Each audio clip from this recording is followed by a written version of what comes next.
नमस्कार। आप देख रहे हैं भोजपुरिया न्यूज दर्शन। खबर है रोहतास जिले के काराकाट विधानसभा से, जहां बहुजन समाज पार्टी के चर्चित महिला प्रत्याशी वंदना राज ने नामांकन के लिए पर्चा दाखिल किया है।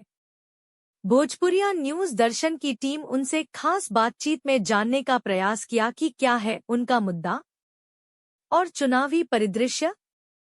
आइए सुनते हैं उन्हीं की जुबानी। आज हम पहुंचे हैं काराकाट विधानसभा में और यहाँ से एक धमाकेदार प्रस्तुति हुई है बहुजन समाज पार्टी की वंदना राज जी का।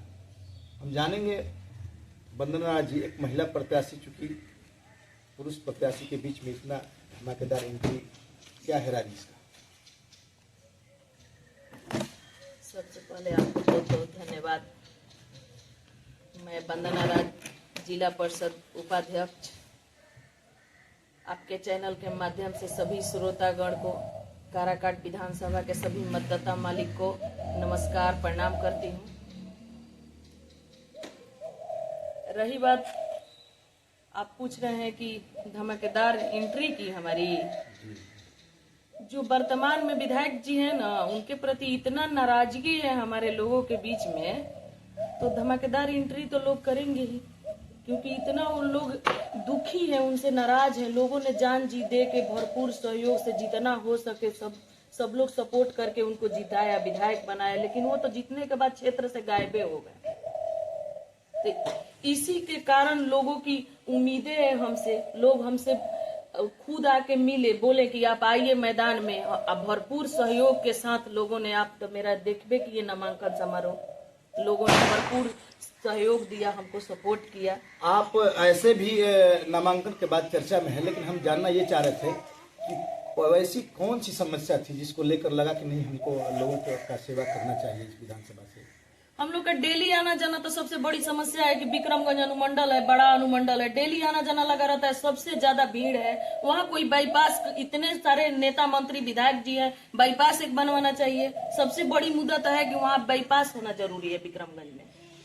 और दूसरी बात है कि यहाँ के जो भी किसान हैं या जो भी हमारे लोग हैं जो किसान वर्ग से हैं, वो 10,000 20,000 कमाने के लिए बाहर जाते हैं। छोटा मोटा कोई भी फैक्ट्री अगर हो जाए हमारे काराकाट विधानसभा में तो लोग बाहर नहीं जाएंगे, मजदूर पलायन नहीं करेंगे। तो ये सबसे बड़ी मुद्दा है। ये मुद्दा हमको, मेरे लिए सबसे प्रथम मुद्दा है कि हमारे लोग हमारे बीच रहे हैं। आप तो जिला परिषद सदस्य भी है और इसका अनुभव है आपको। महिलाओं के लिए क्या लगता है आपको, ये विधानसभा में कुछ ऐसा काम हुआ है लगता है? महिलाओं के लिए क्या होगा, जब जो वर्तमान विधायक जी हैं पुरुष के लिए कुछ किए ही नहीं, तो महिला तो बहुत उनकी बस की चीजें नहीं है, बड़ा चीज हो जाएंगी। फिलहाल 10-10 हजार रुपया दिया जा रहा है सरकार की ओर से, इस पर क्या कहेंगे? अरे इस पर आप भी सोच सकते हैं, 10,000 से कुछ होता है? आज महंगाई जितनी बढ़ गई है आज के समय में, तो 10,000 से कौन रोजगार आप कर लेंगे? आपकी सरकार, मेरी मांग है कि मैं एक महिला हूँ, महिलाओं के लिए प्रेरणा स्रोत खुद हूँ। मैं चाहूंगी कि महिला सुरक्षा बढ़ाया जाए। महिलाओं के लिए हमारे काराकाट विधानसभा में महिला पॉलिटेक्निक कॉलेज खोला जाए, महिला नर्सिंग कॉलेज खोला जाए, ताकि हमारे महिलाएं पढ़े लिखे या कोई भी रोजगार कर सके, दूर नहीं जाए। ऐसा क्या लगता है आपको कि आपकी सरकार आ जाए तो इससे बेहतर काम कर पाएगी? क्या क्या कहिएगा? अगर मेरी सरकार आ जाती है तो आपको कहने की जरूरत नहीं है, हम आपको करके दिखाएंगे। काराकाट विधानसभा का 4 गुना विकास करेंगे। लोग कहते हैं कि पैसा काफी महिलाओं को जीविका के माध्यम से मिला, इसलिए महिलाओं का हुजूम एक जो है सरकार के पक्ष में शायद चला जाए, क्या कहिएगा? नहीं, ऐसी कोई बात नहीं है। महिला सब हमको सपोर्ट कर रही हैं, क्योंकि 10,000 सरकार जब चुनाव का टाइम आया है तो 10,000 पैसा दे रहा है, उससे क्या होगा? महिलाओं के लिए कोई ऐसा योजना जो लगता है कि आप विधानसभा से अगर जीत कर आती है तो कुछ कीजिएगा? अगर मैं जीत के विधानसभा जाती हूँ तो सरकार की योजना जो भी हो महिलाओं के लिए, अगर कोई सरकार की योजना आती है तो हम सबसे पहले अपने काराकाट विधानसभा में लाएंगे। क्योंकि आपका विधानसभा ग्रामीण क्षेत्र ज्यादा समेटे हुए है, तो ऐसे में हम मजदूर और किसानों की संख्या ज्यादा है, उनके लिए क्या कुछ योजना है आपके पास? मजदूर और किसान के लिए मेरी सोच है कि हम कोई फैक्ट्री छोटी मोटी या राइस मिल, जो काराकाट विधानसभा में इतनी राइस मिल सब बंद पड़ी हैं, वो सबको राइस मिल मतलब चालू कराएंगे। सबसे जरूरी चीज है। अंत में मेरा ये भी सवाल होगा, क्योंकि यहाँ पर काफी इस बार उपापोह की स्थिति रही टिकट बंटवारे को लेकर के, और उसमें आप एक छत्र उम्मीदवार हैं, तो इस घमासान से आप कैसे निकल पाइएगा? ये तो कुछ है ही नहीं। आप मेरे नामांकन में देखे पूरे हमारे मतलब जितने भी इंडिया गठबंधन के लोग हैं, सारे लोग जो जिला पार्षद के सदस्य हैं, सारे लोग को देखे ही आप। और रहा भी तो जो भी अगड़ी पिछड़ी सब जाति के लोग, ऊंच नीच सभी लोग हमारे वर्ग में है, तो हम तो एक तरफा है।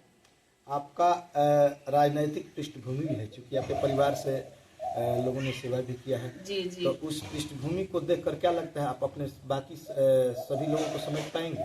जी जी जरूर। हमारी राजनीतिक पुरानी पृष्ठभूमि है। हमारे स्वर्गीय ससुर पूर्व प्रमुख रहे हैं, 20 वर्षों तक जिला परिषद के सदस्य भी रहे हैं। वो प्रमुख रहे हैं 20 वर्ष तक। यहाँ विक्रमगंज और संझौली के दोनों प्रमुख रहे हैं स्वर्गीय राममूर्ति सिंह। वो समाजवादी पार्टी रहे हैं, और उन्होंने कभी भी ऊंच नीच ये सब नहीं भेदभाव किया। उन्हीं के पद चिन्ह पर मैं भी आगे चलूंगी, और उनके जो भी उनकी दिखाए हुए रास्ते थे, जो अभी काम नहीं हुआ है, मैं कोशिश करूंगी कि बढ़ चढ़ के करूं। एक बहुजन समाज पार्टी की प्रत्याशी वंदना राज है सामने, और आपके सामने खड़ी है जनता। जनता से क्या कहेंगे? जनता से कहेंगे कि आप सब हमको सपोर्ट करें। ऐसे भी हम जनता हमें सपोर्ट कर रही है, उनको तो मैं बहुत बहुत धन्यवाद देती हूँ हमें सपोर्ट करने के लिए। और अगर मैं मैदान में आती हूँ तो आपकी हर सुख दुख 24 घंटा आपके साथ रहूंगी।